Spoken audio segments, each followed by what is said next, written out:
Hello everyone, welcome back to Africa Revealed. It's always exciting and nice to come back and discover the beautiful continent of Africa together. Here we are again exploring such a unique place, as always. But before we start today's video, do make sure you're subscribed to our channel so you can keep up with our journey.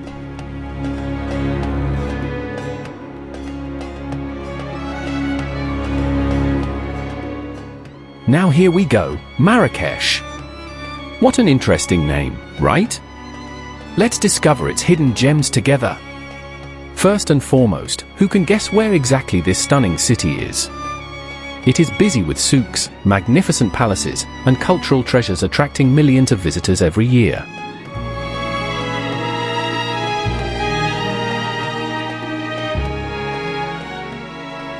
Traveling to Marrakesh will make you feel as if you are going back in time.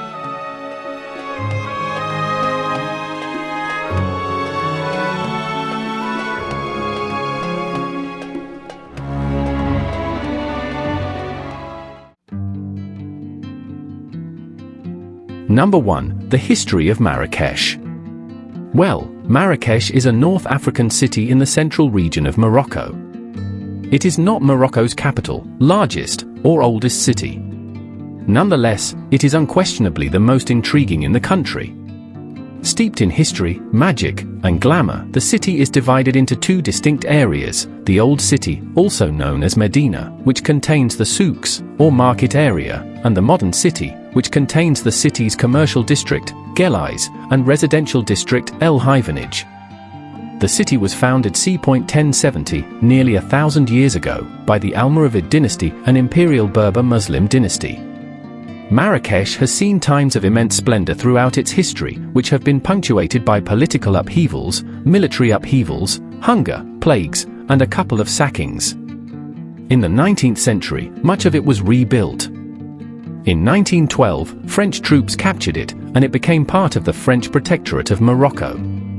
After Morocco's independence in 1956, it remained a part of the Kingdom of Morocco. Stretches back nearly 1,000 years. The country of Morocco itself is named after it. Number 2. Marrakesh, the Red City. Thousands of cultural pilgrims who ardently scout its pathways refer to Marrakesh as the Rose City or Red City, since it is fully painted in an appealing pink color. Simply put, Marrakesh's whole structure, as well as the majority of its buildings, are salmon pink. The color warms and deepens as the sun sets, appearing to blanket the entire cityscape, both from afar and from within. The city takes on a lovely tint all its own. The city's spectacular hue is derived from the most basic of architectural materials, red earth. Fantastic squares, towering minarets, gardens, monuments, and forts were all added, all following one design idea, tabia. Tabia is a mud and water mixture. Number 3. Marrakesh is diverse and culturally rich. Every city has its own culture, but Marrakesh is one of the most diverse and culturally rich cities in the world. Although the majority of Marrakesh residents are Arab or Berber, the city is quite multilingual. From business people to shopkeepers, most will be able to guess your nationality before you say anything. For the most part, Marrakesh's culture is heavily impacted by Arab, Berber, and Islamic civilizations. Berber tribes play an important role in the history of this region. The Islamic roots of the Old City are vividly displayed. The new districts of Marrakesh, such as Guéliz neighborhood, have a significantly stronger European influence. The wide, French-era streets of Guéliz are home to upscale Moroccan and European restaurants, cabarets, and chic bars, as well as art galleries and mainstream fashion stores. Created by the eponymous painter, and later owned by Yves Saint Laurent, the Majorelle garden has grasses, cactuses, flowers, and various elements painted cobalt blue. Number 4 are the souks. Marrakesh souks are a major tourist destination. With so many souks and so much to buy, you'll need to set aside a few days in Marrakesh simply for shopping. The vibrant souks of Marrakesh sell everything from textiles and ceramics to jewelry and spices. The bustling atmosphere, deals, the thrill of bartering, and the assault on the senses are all common reasons why tourists visit this city. Souks are synonymous with Marrakesh. Throughout history, the city has been a significant commerce center due to its central location.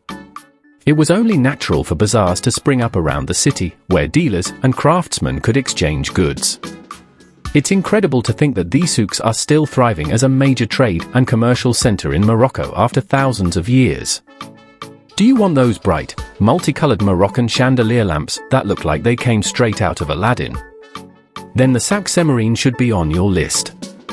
This visually stunning souk, located near to the city's main square, Jamar al-Fnar, is Morocco's largest market. If you're looking for colorful accessories such as authentic bags, shoes, or clothing, this is the place to go. Number 5. The meaning of Marrakesh. So, what does Marrakesh actually mean? The name Marrakesh is derived from the Berber phrase, MARRAKECH, which means the land of God, according to most historians. There are, however, numerous ideas about the name's origin. Another hypothesis claims that the name Marrakesh is derived from the Arabic words marrakech, which mean to pass quickly. This term was reportedly coined to warn visitors to Morocco to be wary of criminals and wild animals in the city. Both ways, this is very interesting. Number 6. Winston Churchill visited Marrakesh. Visitors of Marrakesh have long recommended the city to friends and family members, including former presidents of the United States. After the Casablanca Conference, Winston Churchill begged Franklin D. Roosevelt to visit Marrakesh. "You cannot come all the way to North Africa without seeing Marrakesh," Churchill told a skeptical Roosevelt. "Let us spend 2 days there," Winston Churchill persisted. "I must be with you when you see the sunset on the Atlas Mountains." Winston Churchill believed that Marrakesh is just the nicest location on earth to spend an afternoon, which explains why even his hectic schedule as Britain's wartime leader couldn't keep him from enjoying the city's beauty. When Churchill spent the winter of 1935–36 in Morocco on a painting vacation, he fell in love with the city. He was particularly drawn to Marrakesh, which he called the Paris of the Sahara, because of the stark contrast between the city's parched desert setting and the imposing Atlas Mountains that encircled it, which inspired him to paint some of his finest watercolors. Number 7. Medina, a UNESCO World Cultural Heritage Site. Did you know that Marrakesh Historic Center is a UNESCO World Cultural Heritage Site? The Bahiyya Palace, Koutoubia Mosque, and Sardian tombs were among the architectural and cultural highlights of Marrakesh's Medina, which was included on the UNESCO World Heritage List in 1985. While the Medina played a significant part in medieval urban growth, it now serves as a living example of traditional Moroccan culture. By simply traversing the streets and alleyways of Marrakesh, visitors can get a sense of how life would have been centuries ago. Number 8. Hollywood movies were shot in Marrakesh. Marrakesh has long caught the interest of filmmakers due to its exoticism.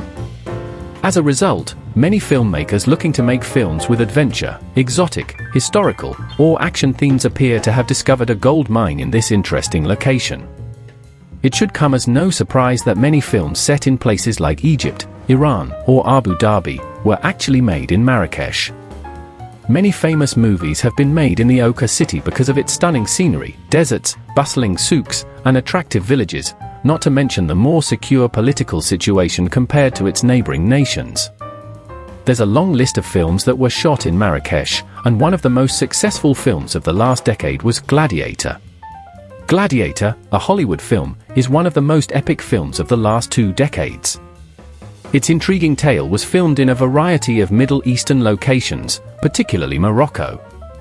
One of the most iconic scenes was shot in a walled UNESCO World Heritage town, about 3 hours from Marrakesh's main center. This modest medieval village has served as a filming location for a number of well-known films, including Gladiator. If you're on vacation in Marrakesh, you should definitely pay this location a visit. The Mummy. Another well-known Hollywood film shot in Morocco is The Mummy, which was released in 1999 and had several scenes shot in Marrakesh. Mission Impossible 5. Tom Cruise and the film's crew shot some scenes in Morocco, specifically in Marrakesh, for the 5th film of the Mission Impossible saga.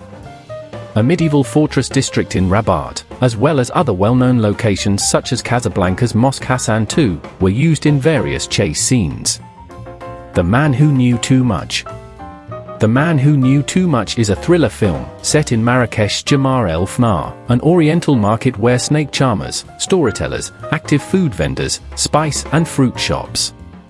The plot revolves around two innocent American visitors whose son's kidnapping sets off a web of international intrigue. Sex and the City 2. Despite being set in Abu Dhabi, the film Sex and the City 2 was actually shot entirely in Marrakesh. Mandarin Oriental, Muassin, and Gemma El Fnar Square are among the film's most famous filming locations. If you want to have a fantastic holiday in Marrakesh, don't miss out on going to these places. Alexandria. The biopic of Macedonia's great ruler is shown in this 2004 Oliver Stone film. Outdoor scenes were shot in Thailand and Morocco, and two big warehouses in Marrakesh's industrial district were converted into accessory workshops on occasion. In a nutshell, many internationally famous films have been shot in Marrakesh, mostly because of its mesmerizing and unique landscapes. Number 9. The city is always captivating. Have you ever imagined an Arabian Nights fantasy into a remote wilderness with extraordinary contrasts of stark mountain? The Atlas Mountains are certainly familiar to you. They are known for their high peaks, which stretch over the northwestern part of the African continent, including modern-day Morocco. Well, did you know that Marrakesh and the Atlas Mountains are 65 kilometers apart? Marrakesh is dominated by the towering Atlas Mountains in the winter. In the clear blue winter air, the majestic, snow-capped peaks loom over the city, an uninterrupted wall spanning the entire southern horizon. The city toasts under the desert sun during the summer. But whether it's winter or summer, the city is always captivating. Number 10. The Koutoubia Mosque. The Koutoubia Mosque has been Marrakesh's most famous landmark for almost 700 years. The adhan or Muslim call to prayer is heard 5 times a day from this magnificent piece of Spanish and Moorish architecture, which stands over 220 feet tall. The mosque was originally misaligned with Mecca, necessitating further construction to correct the situation. Facing Mecca for Muslim prayer refers to the direction that Muslims face when engaged in ritual prayer. On the complex's grounds, there is a beautiful garden. It is great to get away from the hustle and bustle of the city and enjoy Marrakesh's natural surroundings. Don't miss out on this attraction if you're visiting Morocco. As you can see from our Marrakesh facts, the city offers a diverse range of experiences to adventurous visitors. So, when would you like to come?